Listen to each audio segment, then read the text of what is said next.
बिस्मिल्लाहिर्रहमानिर्रहीम। अस्सलाम वालेकुम स्टूडेंट्स, मैं हूं हसान फरीद, आपका फिजिक्स टीचर। स्टूडेंट्स, जैसे कि आप लोग जानते हैं कि हम लोग कैपेसिटर्स को बहुत डिटेल में डिस्कस कर रहे हैं। आज भी हमारे पास कैपेसिटर से रिलेटेड एक आर्टिकल है जिसमें हम कैपेसिटर की प्लेट्स के दरमियान मीडियम एंटर करके देखेंगे कि कैपेसिटेंस और डिफरेंट फिजिकल क्वांटिटीज को क्या फर्क पड़ेगा। तो आइए स्टूडेंट स्टार्ट करते हैं आज का लेक्चर।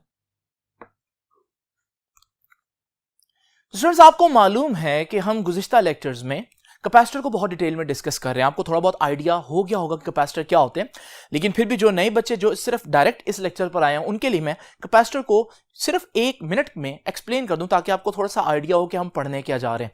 जरा इमेजिन करें, मेरे पास 2 मेटल की प्लेट्स हैं। स्टूडेंट्स, ये दोनों प्लेट न्यूट्रल हैं, लेकिन अगर मैं इनके साथ एक बैटरी अटैच करूं तो आपको मालूम है बैटरी एक प्लेट से इलेक्ट्रॉन्स जो नेगेटिवली चार्ज पार्टिकल्स हैं उनको उठाकर दूसरी प्लेट पर जाकर स्टोर करना शुरू कर देगी, जिससे एक प्लेट पर पॉजिटिव चार्ज और एक प्लेट पर नेगेटिव चार्ज आ जाएगा।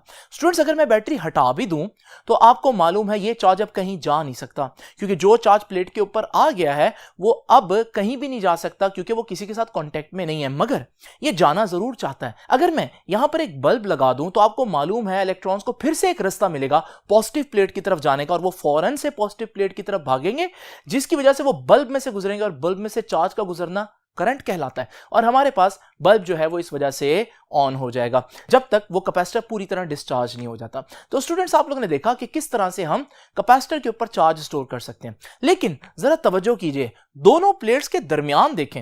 एक्चुअली दोनों प्लेट्स के दरमियान में आपको कुछ भी नहीं नजर आएगा। जब दो चीजों के दरमियान कुछ भी ना हो तो हम कहते हैं वहां वैक्यूम है। तो स्टूडेंट्स, इसका मतलब यह है कि अभी तक हम लोगों ने जो कैपेसिटर को डिस्कस किया है वो इन वैक्यूम किया, यानी कि दोनों प्लेट्स के दरमियान वैक्यूम था। अगर मैं दोनों प्लेट्स के दरमियान कोई मीडियम रख लूं तो क्या होगा? हकीकत यह है कि आपके पास जितने भी रियल कैपेसिटर्स होते हैं जो मार्केट में आप देखेंगे, अगर उनमें से आप किसी कैपेसिटर को खोलें तो आप देखेंगे कि उनमें मेटल प्लेट्स के दरमियान में कुछ इस तरह का मीडियम भी निकलेगा। ये जो मीडियम है ये वो मीडियम है जो उन्होंने प्लेट्स के दरमियान डाला हुआ है। इसका मतलब ये तो कंफर्म हो रहा है कि प्लेट्स के दरमियान कोई ना कोई मीडियम तो होता है, लेकिन अब यहां से क्वेश्चन ये उठता है कि प्लेट्स के दरमियान कोई मीडियम हम क्यों डालें? देखें, इसके 2 फायदे हैं। पहला फायदा क्या है? आप लोग जानते हैं कि दोनों जो प्लेट्स हैं उनके ऊपर चार्ज स्टोर रहने के लिए जरूरी है कि उनमें कांटेक्ट ना हो, क्योंकि जैसे ही कांटेक्ट हुआ तो एक प्लेट से चार्ज दूसरी प्लेट की तरफ चला जाएगा और हमारे पास कैपेसिटर डिस्चार्ज हो जाएगा और हमारे किसी फायदे का नहीं रहेगा।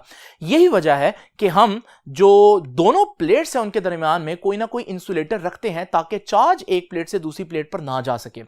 लेकिन यह असल वजह नहीं है, असल वजह इससे भी ज्यादा इंपॉर्टेंट है, और वो क्या है कि जब हम 2 प्लेट्स के दरमियान एक मीडियम रख देते हैं तो इस तरह से हम कैपेसिटर की कैपेसिटेंस बढ़ा देते हैं। आपको याद है कैपेसिटेंस क्या थी?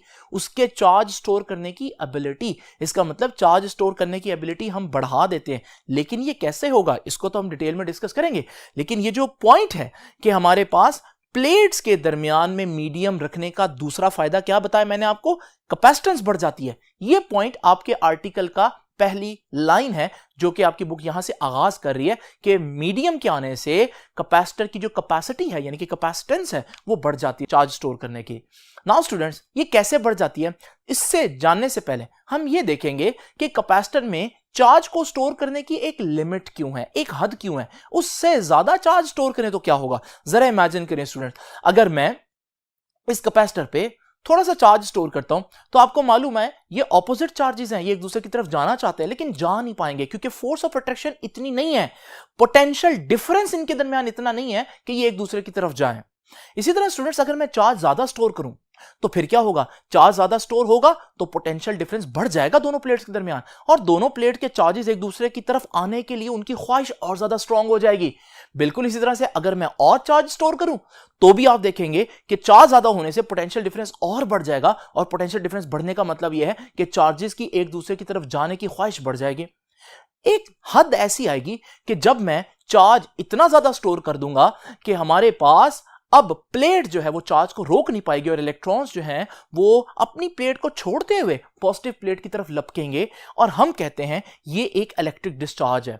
और सारा इलेक्ट्रॉन जब दूसरी प्लेट पर चला जाएगा तो डेफिनेटली हमारा जो कैपेसिटर है वो अब हमारे किसी काम का नहीं रहा, क्योंकि उसने चार्ज को होल्ड नहीं किया। इसका मतलब हम लोगों ने क्या सीखा इस एग्जांपल से कि कैपेसिटर के ऊपर चार्ज को स्टोर करने की एक लिमिट है। अगर आप उस लिमिट के अंदर अंदर रहें तो ठीक है, लेकिन अगर आप उस लिमिट से ज्यादा चार्ज स्टोर कर देंगे तो फिर कैपेसिटर उस चार्ज को प्लेट के ऊपर स्टोर नहीं कर पाएगा और वो चार्ज जो है वो दूसरी प्लेट की तरफ भागेगा। इसे हम कहते हैं कि इलेक्ट्रिक डिस्चार्ज हो जाएगा, लीक हो जाएगा कैपेसिटर। स्टूडेंट्स, यहां पर आप लोगों को मैं बताता चलूं कि कैपेसिटर जब आप लेने जाते हैं एक्चुअली में, तो उस कैपेसिटर के ऊपर भी आपको कोई ना कोई वोल्टेज रीडिंग नजर आ रही होती है। ये वोल्टेज रीडिंग किस लिए लिखी है, ये उन्होंने आपको बताया होता है कि भाई इतनी वोल्टेज दोगे ना कैपेसिटर को तो सेफ है, लेकिन अगर इससे ज्यादा वोल्टेज दे दी तो कैपेसिटर इतना ज्यादा चार्ज स्टोर करेगा कि फिर कैपेसिटर जो है उसकी प्लेट्स के दरमियान जो चार्ज है वो स्टोर नहीं रह पाएगा, बल्कि वो एक प्लेट से दूसरी प्लेट की तरफ जाएगा और कैपेसिटर में इलेक्ट्रिक डिस्चार्ज हो जाएगा, जो कि आपको रियलिटी में कुछ इस तरह से नजर आएगा। इसका मतलब कैपेसिटर के ऊपर जो रेटेड वोल्टेज है, जो उसकी सेफ वोल्टेज है, उससे ज्यादा वोल्टेज नहीं देनी आपने। इसका मतलब चार्ज की एक लिमिट है, एक हद से ज्यादा चार्ज स्टोर नहीं किया जा सकता, क्योंकि ऐसा करने पर चार्ज जो है वो सस्टेन नहीं करेगा प्लेट के ऊपर। दूसरे अल्फाज में कैपेसिटर की कैपेसिटेंस नहीं बढ़ाई जा सकती, यानी कि कैपेसिटेंस क्या है, एबिलिटी टू स्टोर चार्ज। लेकिन आपने देखा कि हर कैपेसिटर की एक खास एबिलिटी है चार्ज को स्टोर करने की। लेकिन आज हम क्या देख रहे हैं, आज हम देख रहे हैं कि हमने पहले ही डिस्कस किया कि मीडियम एंटर करने से चार्ज की स्टोर करने की जो एबिलिटी है कैपेसिटर की वो बढ़ाई जा सकती है। अब ऐसा क्या होगा कि मीडियम के आने पर मैं और चार्ज भी स्टोर करता रहूंगा लेकिन कैपेसिटर डिस्चार्ज नहीं होगा? इसकी रीजन अब हम लोगों ने देखनी है स्टूडेंट्स। लेकिन उससे पहले हम जरा देखते हैं वो जो मीडियम मैंने दोनों प्लेट्स के दरमियान में रखा है, इसको मैं नाम दूंगा डाई इलेक्ट्रिक का। डाई इलेक्ट्रिक क्यों बोल रहा हूं, क्योंकि आप देखें दो इलेक्ट्रिक प्लेट्स के दरमियान में एक चीज रख दी मैंने एज ए मीडियम, तो इसलिए मैंने इसको नाम दे दिया it is a dielectric. ठीक है, तो हमारे पास डाई इलेक्ट्रिक क्या होता है basically, the dielectric consist of atoms or molecules which are electrically neutral on average. They contains equal amount of positive and negative charge. ये बात तो आप लोगों को मालूम है कि एक मीडियम जो है, जैसे कि मैंने यहां पर आपके प्लेट्स के दरमियान जो मीडियम में रखा है, ये मीडियम किससे बना होगा, ये किसी ना किसी एटम या मॉलिक्यूल से बना होगा। और जब हम एटम के अंदर देखते हैं तो आपको मालूम है ना कि एटम के अंदर जितना नेगेटिव चार्ज होता है, यानी कि जितने इलेक्ट्रॉन्स होते हैं, उतना ही पॉजिटिव चार्ज होता है न्यूक्लियस के अंदर, यानी उतने ही प्रोटॉन्स होते हैं न्यूक्लियस के अंदर। यानी कि एक atom, single atom electrically neutral होता है। ये न्यूट्रल होना, इसको समझना बहुत जरूरी है। तो न्यूट्रल होने का यह मतलब नहीं है कि उस पर चार्ज ही नहीं होता, बल्कि न्यूट्रल होने का मतलब क्या है कि it contains equal amounts of positive and negative charge, यानी कि जितने इलेक्ट्रॉन है उतने ही प्रोटॉन है। पॉजिटिव चार्ज का मतलब यहां न्यूक्लियस है और नेगेटिव चार्ज का मतलब यहां इलेक्ट्रॉन है। अब जरा इमेजिन करें स्टूडेंट्स, नेक्स्ट हेडिंग क्या है, in the absence of electric field. Electric field क्या होती है, जरा देखिए, ये मेरे पास एक कैपेसिटर है। आपको मालूम है कि इस कैपेसिटर की प्लेट्स अभी बिल्कुल न्यूट्रल है। आप ये भी जानते हैं कि जब इसके साथ मैं एक बैटरी अटैच करूंगा तो दोनों प्लेट्स पर एक चार्ज डेवलप होना शुरू हो जाएगा और उस चार्ज के डेवलप होने की वजह से, स्टोर होने की वजह से दोनों प्लेट्स के दरमियान एक इलेक्ट्रिक फील्ड जो है वो बन जाएगा। वो फील्ड मैंने आप लोगों के सामने यहां वेक्टर की फॉर्म में शो किया। तो स्टूडेंट्स याद रखिएगा, ये जो इलेक्ट्रिक फील्ड है कब बना, जब बैटरी अटैच की, क्योंकि चार्ज स्टोर होगा तो फिर इलेक्ट्रिक फील्ड बनेगा। लेकिन मैं यहां क्या कह रहा हूं, मैं कह रहा हूं in the absence of electric field. तो इलेक्ट्रिक फील्ड की एब्सेंस यानी इलेक्ट्रिक फील्ड ना हो तो इलेक्ट्रिक फील्ड तो कब नहीं होगा, जब चार्ज स्टोर नहीं होगा। और चार्ज कब नहीं स्टोर होगा, जब बैटरी नहीं होगी। तो इसका मतलब आसान अल्फाज में मैं क्या कह रहा हूं इस हेडिंग में, मुश्किल कह रहा हूं, फिजिक्स की टर्मिनोलॉजी में कह रहा हूं in the absence of electric field. आसान अल्फाज में कहूंगा in the absence of battery, क्योंकि इलेक्ट्रिक फील्ड कब डेवलप होता है, जब आप बैटरी अटैच करते हैं। अब जरा इमेजिन करें, मैंने बैटरी नहीं लगाई, जब बैटरी नहीं लगाऊंगा तो दोनों प्लेट्स जो है आपको पता है बिल्कुल न्यूट्रल होंगी। अब जरा इमेजिन करते हैं इसके दरमियान में कोई मीडियम रखा हुआ है। आइए स्टूडेंट्स, पूरे मीडियम के बजाय इस मीडियम में मौजूद एक एटम को देखते हैं। जरा देखिए स्टूडेंट्स, ये जो एटम है, इस एटम के बिल्कुल सेंटर में न्यूक्लियस होता है, इस पर पॉजिटिव चार्ज होता है। इस न्यूक्लियस के गिर्द जो है वो इलेक्ट्रॉन्स का एक क्लाउड होता है। ये इलेक्ट्रॉन्स का सारा जो क्लाउड मैं आपके सामने शो कर रहा हूं, ये नेगेटिव चार्ज है। यानी कि एक एटम के अंदर दो किस्म के चार्जेस हैं, पॉजिटिव और नेगेटिव। अब जरा तवज्जो से मेरी बात सुननी है आप लोगों ने। देखिए स्टूडेंट्स, एक तो इलेक्ट्रॉन और प्रोटॉन की तादाद है, वो तो बराबर है क्योंकि एटम न्यूट्रल होता है, लेकिन एक उनकी पोजीशन भी इंपॉर्टेंट है। जरा तवज्जो कीजिए, इस कंडीशन में अगर आप देखें, इस वक्त जो न्यूक्लियस है, उस न्यूक्लियस का सेंटर ये बन रहा है, जरा गौर से देख लीजिए, इसका ये सेंटर है न्यूक्लियस का, यानी मैं कह सकता हूं ये सेंटर है पॉजिटिव चार्ज का, क्योंकि न्यूक्लियस पॉजिटिव चार्ज है। अब जरा इमेजिन करें कि मेरे पास न्यूक्लियस को थोड़ी देर के लिए भूल जाते हैं, ये इलेक्ट्रॉन का पूरा क्लाउड है। अब इलेक्ट्रॉन का सारे क्लाउड का ये सेंटर बन रहा है, और आप देखें ये नेगेटिव चार्ज का सेंटर कहलाएगा। और हकीकत में अगर आप देखें तो आपको पता चल रहा है कि एक्चुअली में इलेक्ट्रॉन का यानी नेगेटिव चार्जेस का सेंटर और पॉजिटिव यानी कि न्यूक्लियस का जो सेंटर है वो एक ही पॉइंट के ऊपर आ रहा है।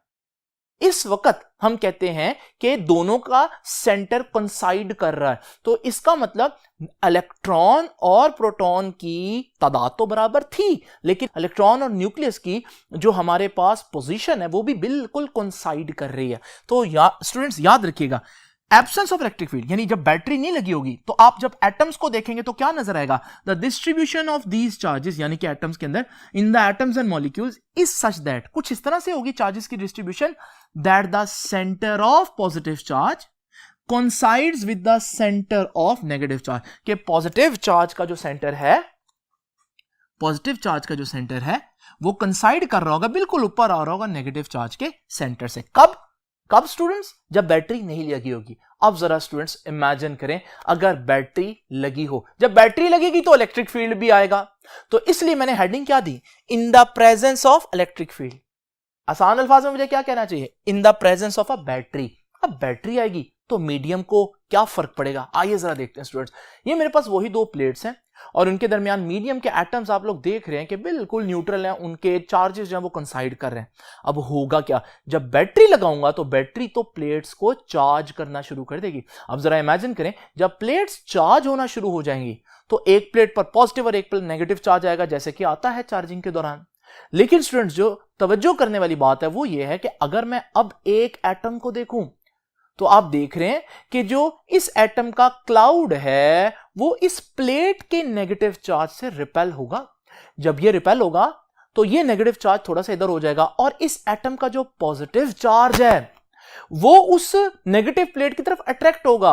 अब जरा स्टूडेंट्स आप देखें कि आपका मॉलिक्यूल जो है वो इस तरह से डिस्प्लेस हो गया है कि अगर आप इलेक्ट्रॉन का सेंटर देखें यानी इलेक्ट्रॉन के क्लाउड का सेंटर देखें तो वो ये है, और न्यूक्लियस का सेंटर देखें तो वो ये है। क्या ये एक ही पॉइंट पर आ रहे हैं दोनों के सेंटर? नहीं स्टूडेंट्स। अब आप देखेंगे कि इस पूरे एटम के अंदर जितने इलेक्ट्रॉन है उतने ही प्रोटॉन है, यानी कि न्यूट्रल है, लेकिन पोजीशंस मैच नहीं कर रही।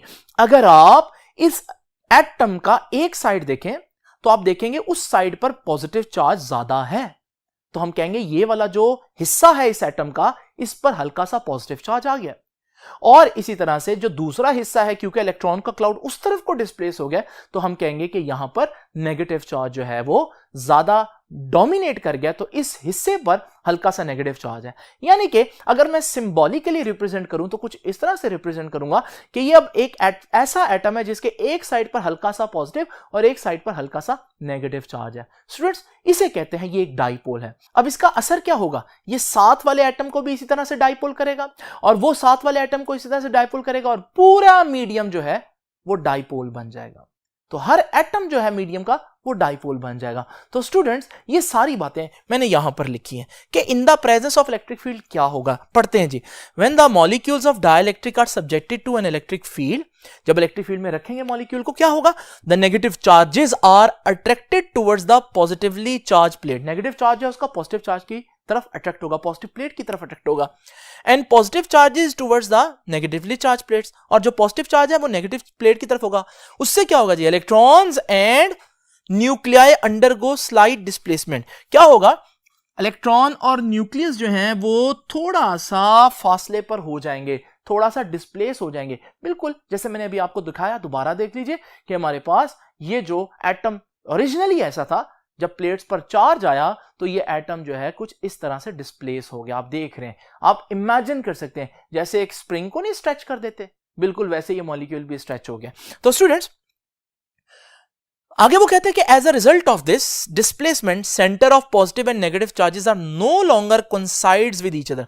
अब दोनों का सेंटर एक ही पॉइंट पर नहीं आ रहा, ये भी मैंने आपको दिखाया। दोबारा देख लीजिए कि हमारे पास जब डिस्प्लेस हो चुके हैं तो इलेक्ट्रॉन का जो क्लाउड है उसका ये सेंटर बन रहा है और जो पॉजिटिव चार्ज है उसका ये सेंटर बन रहा है, और ये दोनों सेंटर एक साथ कोइंसाइड नहीं कर रहे। उससे फायदा क्या होगा, उससे ये होगा कि one and shows a negative and the other and shows a positive charge. तो हम कह सकते हैं कि एटम के इस वाले हिस्से पर इलेक्ट्रॉन ज्यादा डोमिनेट कर रहा है, तो यहां पर हल्का सा नेगेटिव चार्ज, और इस वाले हिस्से पर प्रोटॉन यानी कि न्यूक्लियस ज्यादा डोमिनेट कर रहे हैं, तो यहां पॉजिटिव चार्ज आ जाएगा। ठीक है, but atom as a whole is still neutral. लेकिन अभी भी ये बात याद रखनी है कि atom as a whole neutral है, किसी किस्म का उस पर ओवरऑल चार्ज नहीं है। एक साइड पर हल्का सा नेगेटिव डोमिनेट कर रहा है, दूसरी साइड पर हल्का सा पॉजिटिव चार्ज डोमिनेट कर रहा है, लेकिन एज ए होल एटम अभी भी न्यूट्रल है।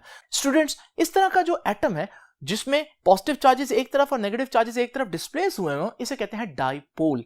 तो ये डेफिनेशन मैंने डाइपोल की लिखी है, two equal and opposite charges separated by a small distance are said to constitute a dipole.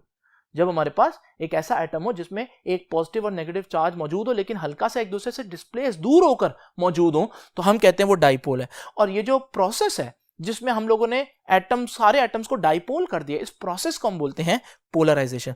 This phenomenon of making a molecule या कन्वर्टिंग अ मॉलिक्यूल कहना चाहिए into a dipole is called polarisation. जो process है जिसमें आपके पास पहले सारे molecule जो हैं वो बिल्कुल सिमेट्रिकल थे, और जब आपने इलेक्ट्रिक फील्ड अप्लाई की तो सारे मॉलिक्यूल जो है वो डाइपोल बनकर बिल्कुल ऑर्गेनाइज हो गए। इस प्रोसेस को हम बोलते हैं, ये मीडियम को क्या कर दिया आपने, पोलराइज कर दिया। तो स्टूडेंट्स, यहां तक तो आप लोगों को पता चल गया होगा कि पोलराइजेशन किस तरह से हुई है। अब हम देखेंगे कि पोलराइजेशन के इफेक्ट्स क्या होंगे। तो स्टूडेंट्स, आइए अब जरा देखते हैं कि ये जो पोलराइजेशन है, यानी कि मीडियम के कैपेसिटर की प्लेट्स के दरमियान एंटर होने से जो मीडियम का पोलराइज हो जाना है, डाइपोल्स बन जाना है, इसका जो कैपेसिटर की प्लेट्स पर जो चार्ज है, जो इलेक्ट्रिक इंटेंसिटी है, पोटेंशियल डिफरेंस है, कैपेसिटेंस है और चार्ज डेंसिटी है, इस पर क्या इफेक्ट होगा। तो इसलिए अब हमने इसको नाम दिया है इफेक्ट ऑफ पोलराइजेशन। मैंने आप लोगों के सामने बड़ा वाज़ेह करके लिखा, आपकी बुक ने इन सारी चीजों को एक साथ जो है वो इस पैराग्राफ में बता दिया, लेकिन आप लोगों के सामने मैं इस तरह डिटेल में बताऊंगा ताकि आपको पता चले ना। स्टूडेंट जरा तवज्जो कीजिए। सबसे पहले तो हम देखते हैं मीडियम के आने से, यानी कि मीडियम के पोलराइज होने से चार्ज पर क्या इफेक्ट होगा। देखिए स्टूडेंट्स, आप लोगों ने ये कैपेसिटर की न्यूट्रल प्लेट्स ली थी, आप लोगों ने इनको बैटरी से अटैच किया। जैसी बैटरी से अटैच हुई तो इनमें चार्जिंग का प्रोसेस शुरू हो गया, एक प्लेट से दूसरी प्लेट पर चार्ज आना शुरू हो जाएगा और हमारे पास ये कैपेसिटर चार्ज हो गया। उसके बाद हमने बैटरी उतार दी। नाउ स्टूडेंट्स जरा तवज्जो कीजिए, जब आपने बैटरी उतार दी, अब वो जो प्लेट के ऊपर चार्ज है वो कहीं नहीं जा सकता, it has nowhere to go, वो कहीं भी नहीं जा सकता। अगर आप प्लेट के दरमियान में मीडियम एंटर कर भी दें तो वो जो चार्ज है वो वहीं का वहीं रहेगा। इसका मतलब क्या हुआ स्टूडेंट्स, इसका मतलब ये हुआ कि पोलराइजेशन की वजह से, यानी कि मीडियम के एंटर होने की वजह से कैपेसिटर की जो प्लेट्स हैं उन पर चार्ज का कोई फर्क नहीं आएगा, क्योंकि चार्ज के पास कोई जगह है ही नहीं कहीं और जाने के लिए। तो इसका मतलब सबसे पहले तो आप लोगों ने याद रखना है what is the effect on charge. तो याद रखिएगा, charge Q remain same, charge तो कहीं जा ही नहीं सकता। तो आप मीडियम एंटर भी कर लें तो चार्ज को तो कोई इफेक्ट नहीं होगा। ये होगी पहली चीज। नाउ स्टूडेंट्स जरा तवज्जो कीजिए, इफेक्ट ऑन इलेक्ट्रिक इंटेंसिटी। जरा देखिए, आप लोगों को मैंने बताया था कि इलेक्ट्रिक इंटेंसिटी की डायरेक्शन कहां से कहां होती है, पॉजिटिव से नेगेटिव की तरफ। तो याद रखिएगा स्टूडेंट्स, इसी असूल को यहां पर भी हम अप्लाई करेंगे। आपके पास ये जो प्लेट्स हैं, ये चार्ज हैं, आप देख रहे हैं, तो हमारे पास इलेक्ट्रिक इंटेंसिटी जो होगी वो प्लेट्स के दरमियान पॉजिटिव प्लेट से नेगेटिव प्लेट की तरफ होगी। ये हमारे पास जो इलेक्ट्रिक इंटेंसिटी है, मैं इसके साथ छोटा सा प्लेट लिख देता हूं ताकि आपको याद रहे कि ये इलेक्ट्रिक इंटेंसिटी किसके दरमियान है, प्लेट्स के दरमियान है। नाउ स्टूडेंट जरा तवज्जो कीजिए, अभी तक आप लोग देख रहे हैं मैंने मीडियम नहीं एंटर किया। अब जरा इमेजिन करें अगर मैं मीडियम एंटर करूं तो आप लोगों को मालूम है वो जो मीडियम के एटम्स होंगे वो पोलराइज हो जाएंगे, जैसे कि मैंने आप लोगों को बताया। अब जब ये पोलराइज हो जाएंगे तो हर एटम को अगर आप देखें तो उसका एक सिरा पॉजिटिव और एक सिरा नेगेटिव है। अगर आप एटम को देखें तो उसमें भी तो एक इलेक्ट्रिक इंटेंसिटी डेवलप होगी जो कि पॉजिटिव से नेगेटिव की तरफ ही होगी। अगर आप इस इलेक्ट्रिक इंटेंसिटी के साथ छोटा सा इंटरनल लिख दें ताकि आप लोगों को कोई कंफ्यूजन ना हो, तो स्टूडेंट्स आप लोग देख रहे हैं कि मीडियम के आने की वजह से हमारे पास दो किस्म की इलेक्ट्रिक इंटेंसिटीज हो गई हैं। एक इलेक्ट्रिक इंटेंसिटी का वेक्टर जो एक्सटर्नल इलेक्ट्रिक इंटेंसिटी या प्लेट्स के दरमियान इलेक्ट्रिक इंटेंसिटी है, और उसके बिल्कुल ऑपोजिट डायरेक्शन में एक और इलेक्ट्रिक इंटेंसिटी डेवलप होगी जो कि एटम्स के दरमियान है। नाउ स्टूडेंट्स जरा तवज्जो कीजिए, दोनों के वेक्टर्स ऑपोजिट डायरेक्शन में ये बता रहे हैं कि ये दोनों इलेक्ट्रिक इंटेंसिटीज के वेक्टर्स एक दूसरे को कैंसिल करेंगे। हम लोग जानते हैं कि ऑपोजिट वेक्टर्स एक दूसरे को कैंसिल करते हैं तो रिजल्टेंट कम हो जाता है। इसका मतलब ये जो मीडियम आया इसकी वजह से एक ऑपोजिट इलेक्ट्रिक इंटेंसिटी जो डेवलप हुई उसकी वजह से रिजल्टेंट इलेक्ट्रिक इंटेंसिटी कम हो जाएगी।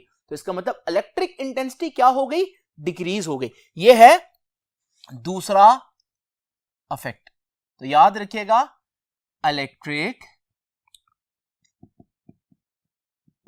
इंटेंसिटी यानी कि E क्या हो जाएगी जी, कम हो जाएगी पोलराइजेशन की वजह से, मीडियम के आने की वजह से। तो E डिक्रीज कर जाएगा, चार्ज सेम रहेगा लेकिन E डिक्रीज कर जाएगा। और इसकी रीजन आप क्या देंगे, इसकी रीजन आप डेफिनेटली यही बताएंगे कि opposite internal electric fields are developed. Medium के आने की वजह से प्लेट्स के दरमियान ऑपोजिट डायरेक्शन में इलेक्ट्रिक इंटेंसिटीज डेवलप होगी जो प्लेट की इलेक्ट्रिक इंटेंसिटी के ऑपोजिट। तो इसका मतलब हमारे पास इलेक्ट्रिक इंटेंसिटी का जो रिजल्टेंट है वो कम हो जाएगा। नाउ स्टूडेंट्स जरा तवज्जो कीजिएगा, इफेक्ट ऑन पोटेंशियल डिफरेंस। देखिए इसको दो तरह से देखा जा सकता है, एक मैथमेटिकली। देखिए आप लोग जानते हैं इलेक्ट्रिक इंटेंसिटी का, इलेक्ट्रिक पोटेंशियल का फार्मूला क्या है, इलेक्ट्रिक पोटेंशियल का फार्मूला है V is equal to ED। और मैं ऊपर वाले पॉइंट में साबित कर चुका हूं कि E तो डिक्रीज हो रहा है, तो अगर आप इस फार्मूले में देखें, अगर E डिक्रीज हो तो क्लियरली नजर आ रहा है कि V भी डिक्रीज होगा, क्योंकि दोनों डायरेक्टली प्रोपोर्शनल नजर आ रहे हैं। तो यहां से हमें पता चल रहा है कि पोटेंशियल भी डिक्रीज होगा प्लेट्स के दरमियान। तो पोटेंशियल यानी कि V डिक्रीजेस, वो भी कम हो जाएगा। तो स्टूडेंट्स यहां बच्चे कहते हैं कि सर इसकी कोई फिजिकल रीजन दें, ये तो मैथमेटिकल रीजन है ना, ऐसी रीजन दें जो हम इमेजिन भी कर सकें। देखिए हम ऐसी रीजन भी आपको बता देते हैं। स्टूडेंट्स जरा इमेजिन करें, प्लेट्स के दरमियान पोटेंशियल डिफरेंस कितना होगा, किस बात पर डिपेंड करता है, इस बात पर डिपेंड करता है कि प्लेट्स के ऊपर चार्ज कितना है। मिसाल के तौर पर स्टूडेंट्स, अगर हमारे पास प्लेट्स बिल्कुल न्यूट्रल है स्टार्ट में, तो अगर आप पोटेंशियल डिफरेंस मेजर करने के लिए वोल्ट मीटर लगाएं तो आपको बताएगा वोल्ट मीटर कि कोई वोल्ट्स नहीं है, यानी कि कोई पोटेंशियल डिफरेंस नहीं है। लेकिन जरा स्टूडेंट्स अगर मैं थोड़ा सा चार्ज स्टोर कर दूं इनमें, तो आप देखेंगे अब हमारे पास जो वोल्ट मीटर रीडिंग देगा वो थोड़ी सी ज्यादा होगी। ये वोल्ट मीटर के ऊपर पोटेंशियल डिफरेंस का ज्यादा होना क्या बता रहा है, वो ये बता रहा है कि जो अमाउंट ऑफ चार्ज स्टोर हुआ है वो ज्यादा है। अगर मैं और ज्यादा चार्ज स्टोर करूं तो आप देखेंगे पोटेंशियल डिफरेंस की जो रीडिंग है वोल्ट मीटर के ऊपर वो भी ज्यादा हो जाएगी। इसका मतलब क्या हुआ स्टूडेंट्स, इसका मतलब यह हुआ कि जितना ज्यादा चार्ज स्टोर होता जाएगा उतना हमारे पास पोटेंशियल डिफरेंस बढ़ता जाएगा। नाउ स्टूडेंट्स हम लोगों ने क्या डिस्कस किया था कि जब मैं बैटरी उतार दूंगा तो बैटरी उतारने के बाद जो चार्ज है वो कहीं भी नहीं जा सकता, तो चार्ज तो वहीं का वहीं रहेगा। अगर अब हम मीडियम एंटर करें तो मीडियम एंटर करने से पोटेंशियल डिफरेंस मैं कह रहा हूं कि कम हो जाएगा। लेकिन पोटेंशियल डिफरेंस तो कैसे पता चलता है, कितना चार्ज है प्लेट के ऊपर, लेकिन चार्ज तो हमने क्या डिस्कस किया था कि चार्ज तो कम हो नहीं सकता क्योंकि charge has nowhere to go. तो इसका मतलब ये जो बात हमने कही है कि पोटेंशियल डिफरेंस कम हो जाएगा, ये बात यहां सही नजर आ नहीं रही, क्योंकि पोटेंशियल डिफरेंस तो तब कम हो ना जब चार्ज प्लेट से कम हो जाए। चार्ज तो कहीं जा ही नहीं सकता क्योंकि वो हम लोगों ने पहले पॉइंट में पढ़ लिया कि चार्ज तो सेम रहेगा। फिर पोटेंशियल डिफरेंस कैसे कम हो सकता है, इस वजह से बच्चे कहते हैं इसकी फिजिकल रीजन बताएं।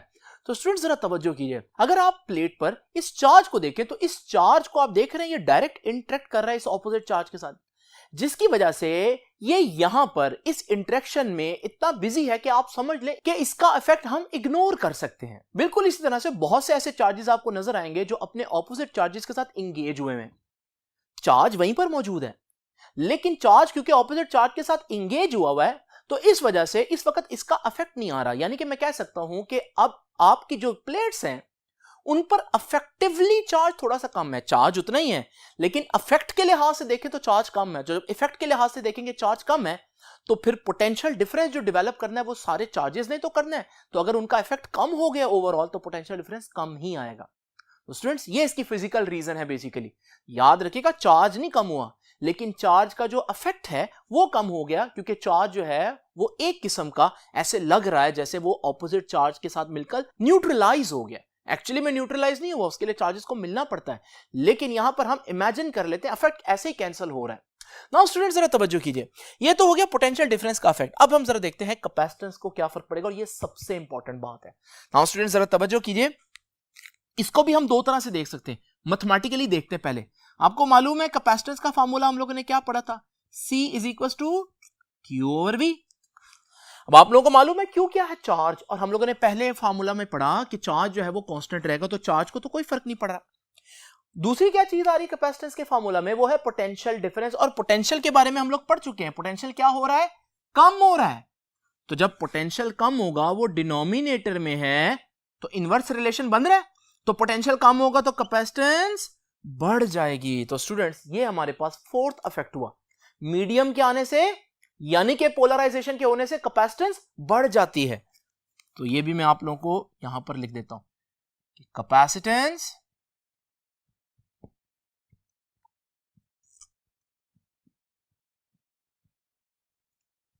इंक्रीजेस, तो कैपेसिटेंस बढ़ जाएगी। बहुत इंपॉर्टेंट बात है। नाउ स्टूडेंट्स लास्ट चीज जो है वो इफेक्ट ऑन चार्ज डेंसिटी है। नाउ स्टूडेंट चार्ज डेंसिटी का फॉर्मूला क्या है, E is equal to sigma over epsilon naught. तो आपको मालूम है E के बारे में, यानी इलेक्ट्रिक इंटेंसिटी के बारे में मैं पहले ही बता चुका हूं, वो तो कम हो जाती है। तो अगर इलेक्ट्रिक इंटेंसिटी कम होगी तो ये चार्ज डेंसिटी भी कम हो जाएगी, क्योंकि दोनों चीजें ऊपर आ रही हैं, डायरेक्ट रिलेशन। तो इसका मतलब चार्ज डेंसिटी के बारे में हम लोगों ने क्या सीखा कि चार्ज डेंसिटी यानी कि सिग्मा ऑल्सो डिक्रीजेस। तो स्टूडेंट्स ये देख लीजिए, हमारे पास एक चीज कांस्टेंट रहेगी, तीन चीजें डिक्रीज करेंगी और एक चीज इंक्रीज करेंगी। ये था आज का लेक्चर स्टूडेंट्स। हम लोगों ने देखा कि पोलराइजेशन क्या होती है और पोलराइजेशन के ये बहुत इंपॉर्टेंट इफेक्ट्स क्या हैं। तो स्टूडेंट्स अब इंशाल्लाह आपसे मुलाकात होगी नेक्स्ट लेक्चर में। तब तक के लिए अल्लाह हाफिज।